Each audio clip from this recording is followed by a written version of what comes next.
A very good evening to 12th standard students of St. John's. We are in chapter number 7, Differential Calculus and its Applications. Last week we started it, and last week we have seen what is called as L'Hopital rule.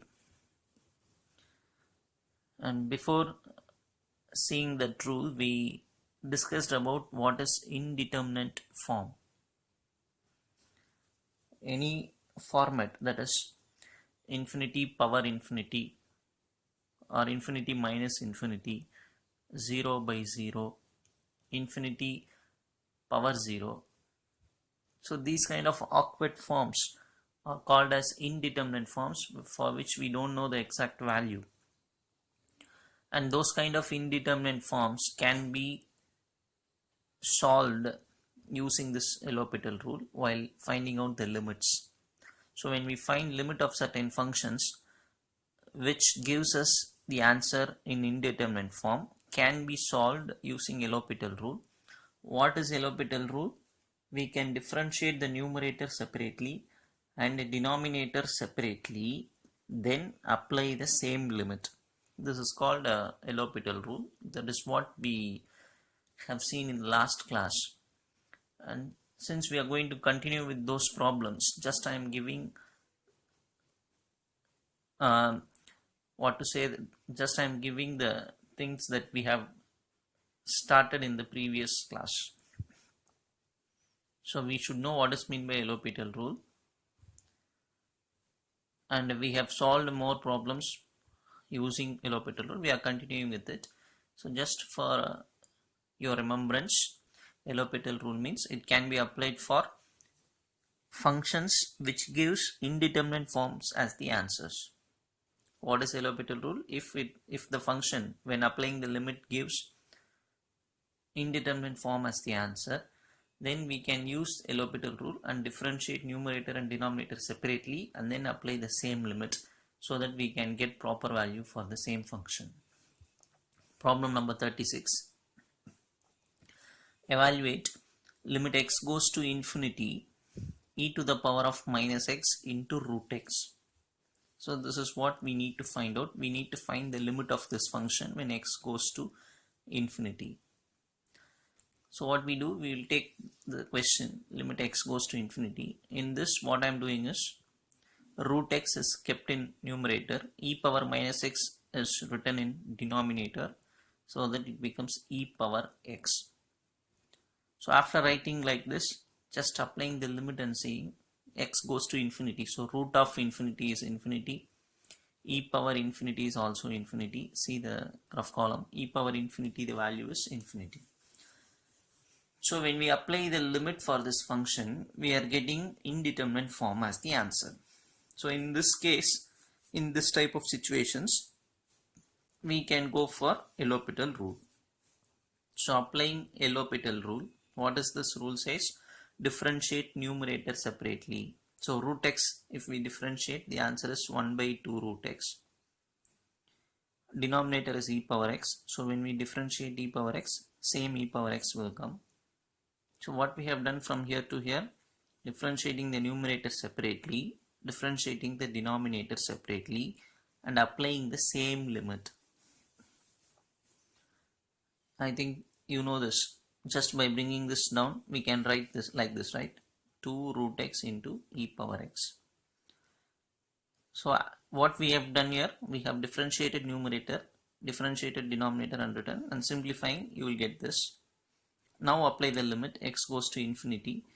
So root infinity is infinity, e power infinity is also infinity. So denominator fully will become infinity. And 1 by infinity will be the answer. And we know 1 by infinity is nothing but 0. So here we got indeterminate form. So by applying the L'Hopital rule, we are getting a proper answer for this function. And the answer is 0. So this is what we have been doing in the last few problems. And we are continuing with problems on L'Hopital rule. Problem number 37. Limit x goes to 1 plus. So plus means right hand limit. So nothing is going to change when plus or minus is given. The same method that we follow, just it is given to indicate that the limit is right hand limit. So limit x goes to 1 plus 2 by x square minus 1 minus x by x minus 1 is the question. We need to find the limit of this function. So what I am doing is using the limit property.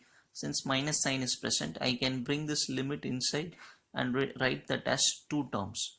So limit x goes to 1 plus the first term minus limit x goes to 1 plus the second term. Now if I apply the limit, that is if I put x is equal to 1 here, the denominator will become 0, right? 1 minus 1, 0. 2 by 0 means infinity. In between minus symbol is there. If I apply limit here 1 minus 1, here also it will become 0. So anything by 0 is infinity. So when we simplify this, the answer is infinity minus infinity, which is an improper answer, which is indeterminate form. So what we will usually do, apply L'Hopital rule. What is L'Hopital rule? Numerator separately differentiate the denominator separately, apply the same limit. So same limit is written. Differentiating numerator, constant differentiation is 0, x square differentiation is 2x, this becomes 0, right? Minus, same way here also, limit x goes to 1 plus, differentiation of x is 1, differentiation of x is 1 and this will become 0, so 1 by 1. If I apply the limit now, put x is equal to 1 here, 0 by 2, 0, and here the value is 1. So 0 minus 1 is the answer for this limit function. Hope you will understand what is meant by L'Hopital rule. I think you will now remember. We have done more problems based on it. We are continuing with problems on what? L'Hopital rule. Next we will go for problem number 38. Evaluate limit x goes to 0 plus, again plus means just an indication of right hand limit, that's all. Limit x goes to 0 plus x power x. So we need to find the limit of this function. Now first step we will write the question and we will try to apply the limit directly. Put x equal to 0, what happens? 0 power 0, which is an indeterminate format. So in this type of problems, that is function, base is also a function, power is also a function, right? Base and powers are both are functions, means we will follow a separate method and try to understand what is the method. Just I'll give the explanation. So when a functions of this format is coming, that is base and powers both are functions, then we will take that function as y. So y is equal to x power x, taking log on both sides, log y equal to log x power x. Log y is written. Using power rule, this power will come to the front. X log x. Yes or no? Using power rule of logarithms, power will come to the front and it becomes like this.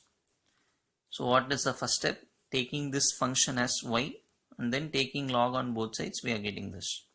Now after that, I am going to apply the limit on both sides. So taking this limit on both sides, limit x goes to 0 plus log y equal to limit x goes to 0 plus, while writing this I have just rewritten this as log x.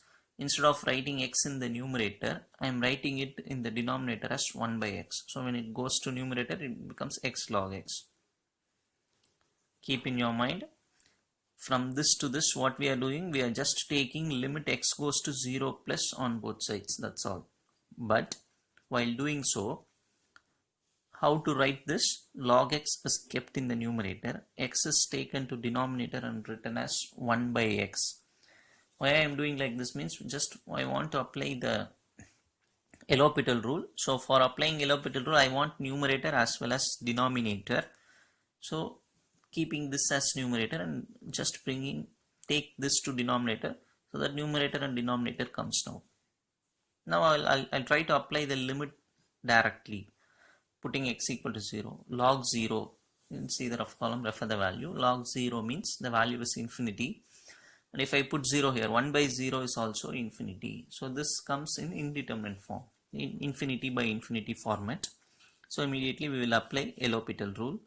The rule allows us to differentiate numerator separately. So log x differentiation is 1 by x. Denominator separately. 1 by x differentiation answer is minus 1 by x square. So from this to this, we are applying L'Hopital rule. The left hand side I'm writing as it is, applying L'Hopital rule here, differentiating numerator, differentiating denominator and writing it, applying the same limit. So this as it is, cancelling 1x and x here. I think you will understand these steps. X and x gets cancelled, cancelling 1x with power, so remaining 1 will be there, that will come to the numerator and becomes minus x.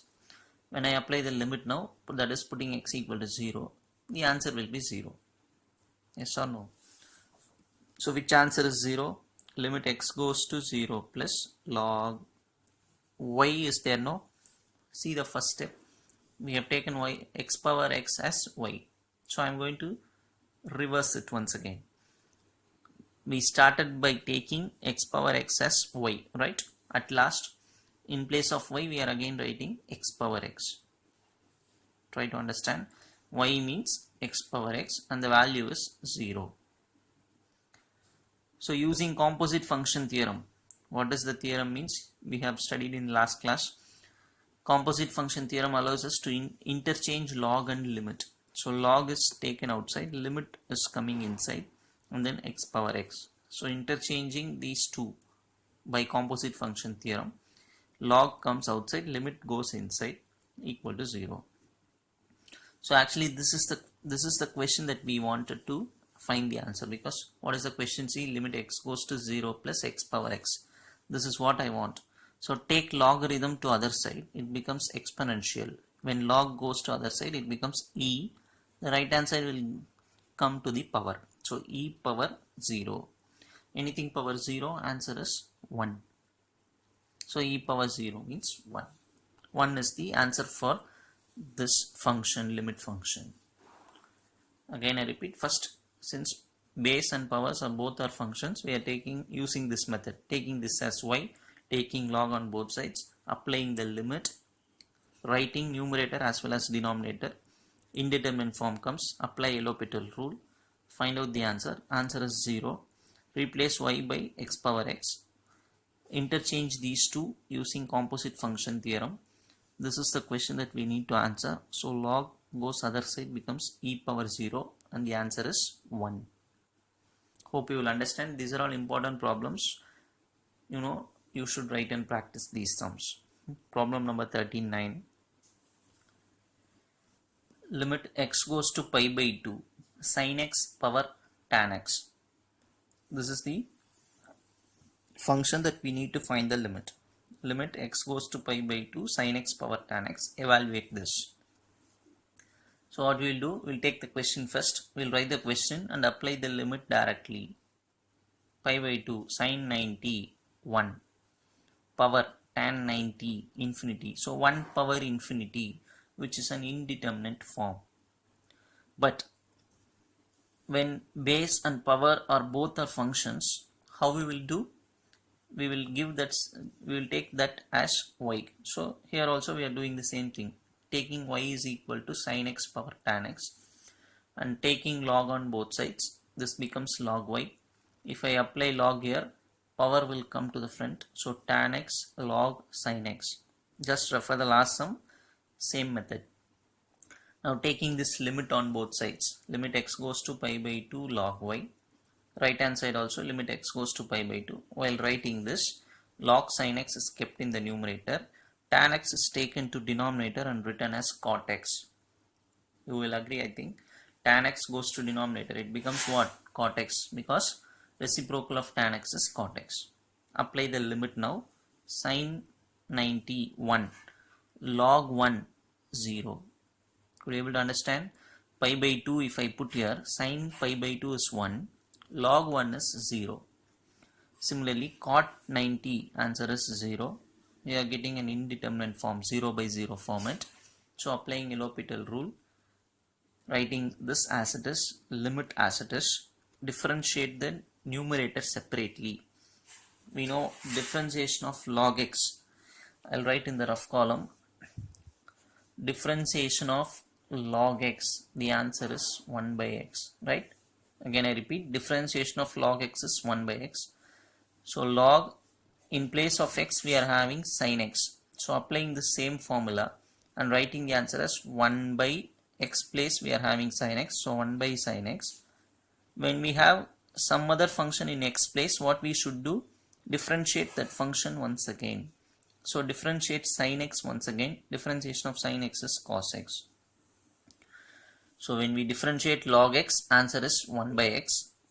But in x place we are having sin x. So differentiate it one more time, cos x will come. So differentiation of log sin x is 1 by sin x into cos x divided by cot x differentiation we know directly, minus cosecant square x. So differentiating numerator separately, denominator separately. And then limit x goes to pi by 2, cos by sin. Cosecant square is written as 1 by sin square. These are all you know very well. Reciprocal of cosecant is sin, so 1 by sin square x. Cancel 1 sin x and 1 sin x. Yes or no? So one more sin x will remain. Take that to numerator, it becomes cos x sin x. So minus sin x cos x, right? Cancelling and taking to numerator. So you will get this. Apply the limit now. Sin 91, cos 90 is 0. So 1 into 0 totally will become 0. Yes or no? I think you will understand this. So which value is 0? Limit x goes to pi by 2 log. What is y? First step we have taken y as sin x power tan x. So replace that here. In place of y, put sin x power tan x. The value is 0. Use composite function theorem. What does it mean? Interchange log and limit. Log goes outside, limit comes inside, equal to 0. We want only this. So take log to other side. It becomes e power 0. E power 0 value is 1.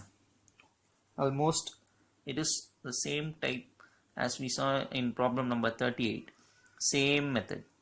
Again, even the answer is also same, e power 0, which is equal to 1. So compare the problems, you will understand how we are doing. Next we will go for the next problem, problem number 40. Evaluate limit x goes to 0 plus, again I said plus means just to indicate right hand limit. Limit x goes to 0 plus cos x power 1 by x square. So base is also a function, power is also a function. How we will start with, first we'll write the question and directly try to substitute the limit.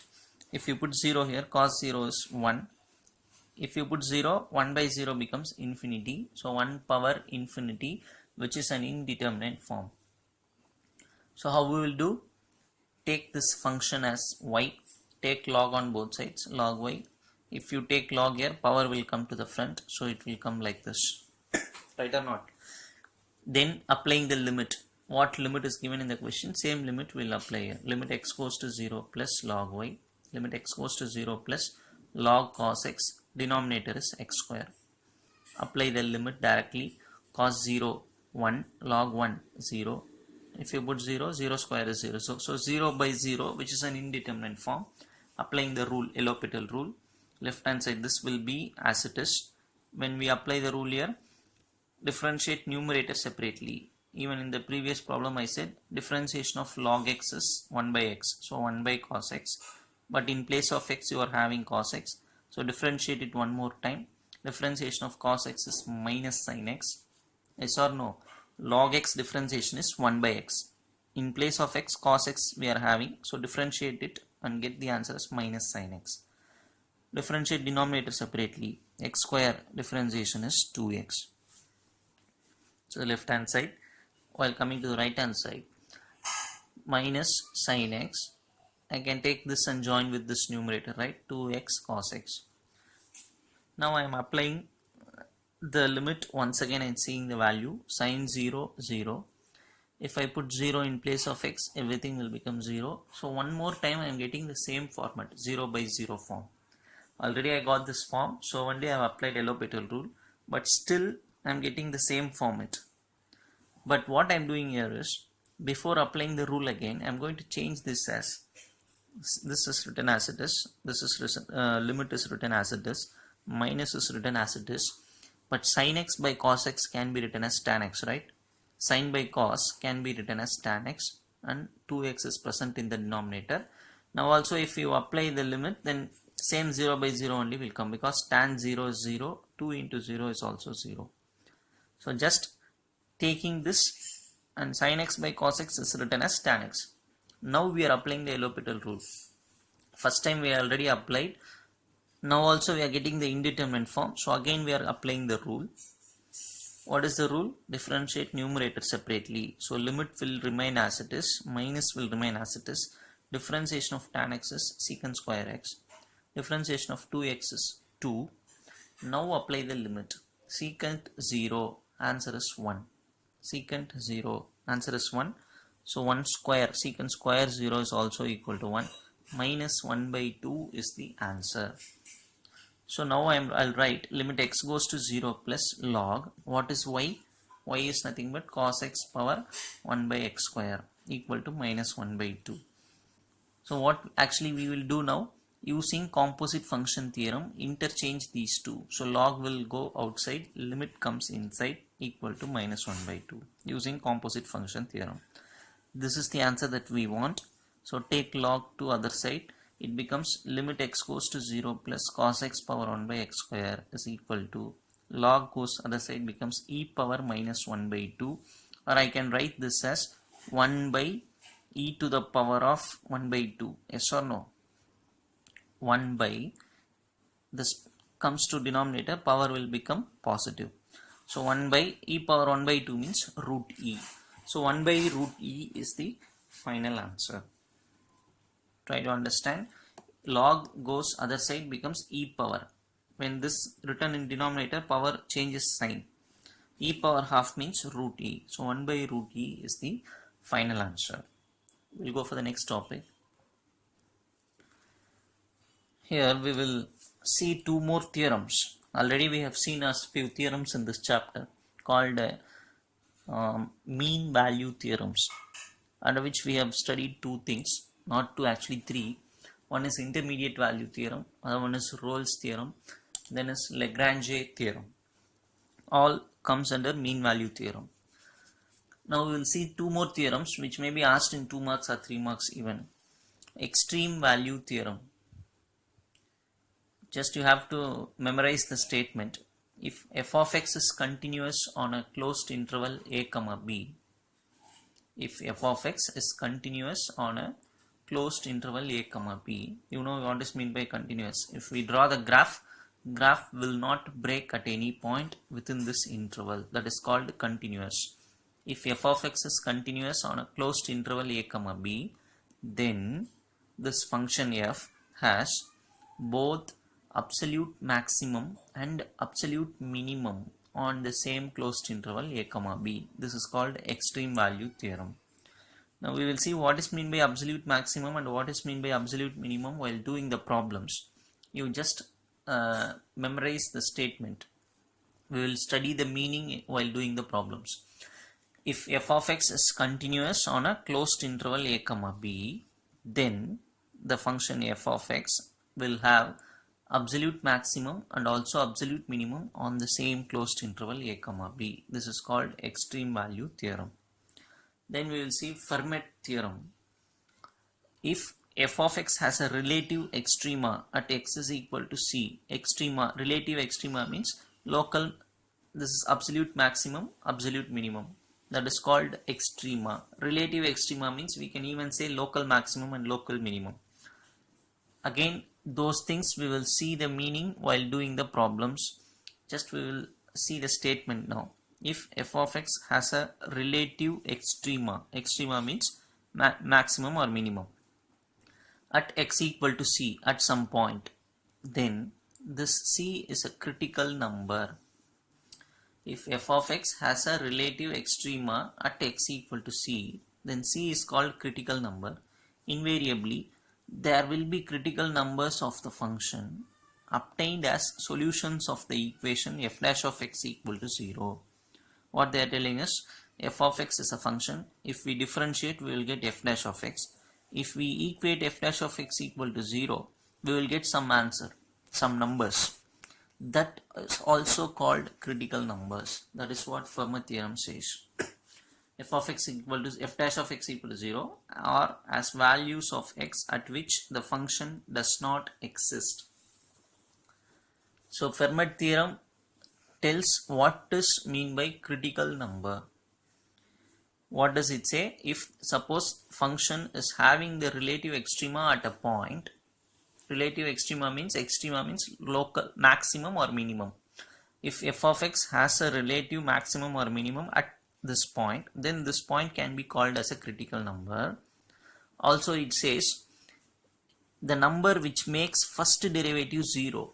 The number which makes the first derivative 0 is also called as critical number, and the number which makes the first derivative does not exist. The number which makes the first derivative does not exist can be also called as critical numbers. So Fermat theorem is giving almost the definition of critical number. What is critical number? It says, again I repeat the theorem, if f of x has a relative extrema at a point x equal to c, then that c is called critical number. Invariably, there will be critical numbers of the function obtained as solutions of the equation f dash of x equal to 0, or as values of x at which the function does not exist. So they are called critical numbers. Those points are called critical numbers. Now we will see the critical numbers, maximum, absolute maximum, local maximum, using problems. Now we will directly go for the problem. Problem number 42. 41 will be given to you as a homework. So question number 42. Find the absolute extrema of f of x is equal to x square minus 12x plus 10 in the closed interval 1, 2. Now we will say here we have studied absolute maximum, absolute minimum. They both are combinedly called as absolute extrema. Absolute extrema means absolute maximum and absolute minimum. So find the absolute extrema. What is the meaning? We need to find absolute maximum and absolute minimum of this function in this closed interval 1, 2. Now we will see the procedure of doing this problem. What we need to find? Absolute maximum and absolute minimum, right? Now just observe, because no definition was given to you for absolute maximum and absolute minimum. Everything will be explained to you in the through problems only. So how to do this problem? The given function is taken as f of x. They themselves are given f of x, and the closed interval was given to us. Our aim is to find what? Absolute maximum and absolute minimum. And the first step is find the first derivative, that is differentiate this function. So f of x becomes f dash of x. X cube differentiation 3x square, 12x differentiation 12, so minus 12, constant will become 0. So first time we are differentiating. After differentiating one time, put f dash of x equal to 0. We ourselves have to put first derivative equal to 0. So this becomes 0. Take 3 as common. So 3 definitely not equal to 0. So this should be equal to 0, right? X square minus 4 equal to 0, or x square equal to 4. 2 comes this side, power 2 comes this side, becomes root 4 is nothing but plus or minus 2. So what is the meaning here? Plus 2 and minus 2 are numbers which will make the first derivative 0. So these two numbers are called critical numbers. Try to understand. We have seen what is critical number in Fermat theorem. You can even analyze what is critical number by seeing this problem. We are differentiating one time, making it 0, and simplifying, getting some points, some numbers. Those numbers are called critical numbers. So critical numbers are nothing but numbers which makes first derivative 0. So now we got two values, out of which the given interval is 1, 2. So only one number lies in this interval. Minus 2 does not lie in this interval. So we need not worry about minus 2. We will take this as a critical number because this number alone lies in the given interval.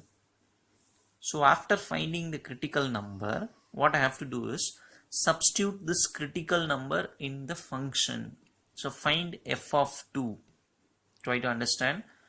Critical number, two numbers we have got, out of which one only belongs to this interval. So we need not take this, just take this alone because it presents in this interval.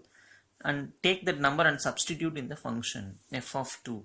Put 2 wherever x is present and calculate the value. The value is minus 6. Then you go for the given interval.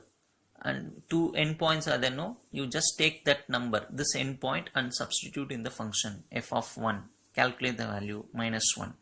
Take this endpoint 2, but already we have calculated 2, so we need not calculate it once again.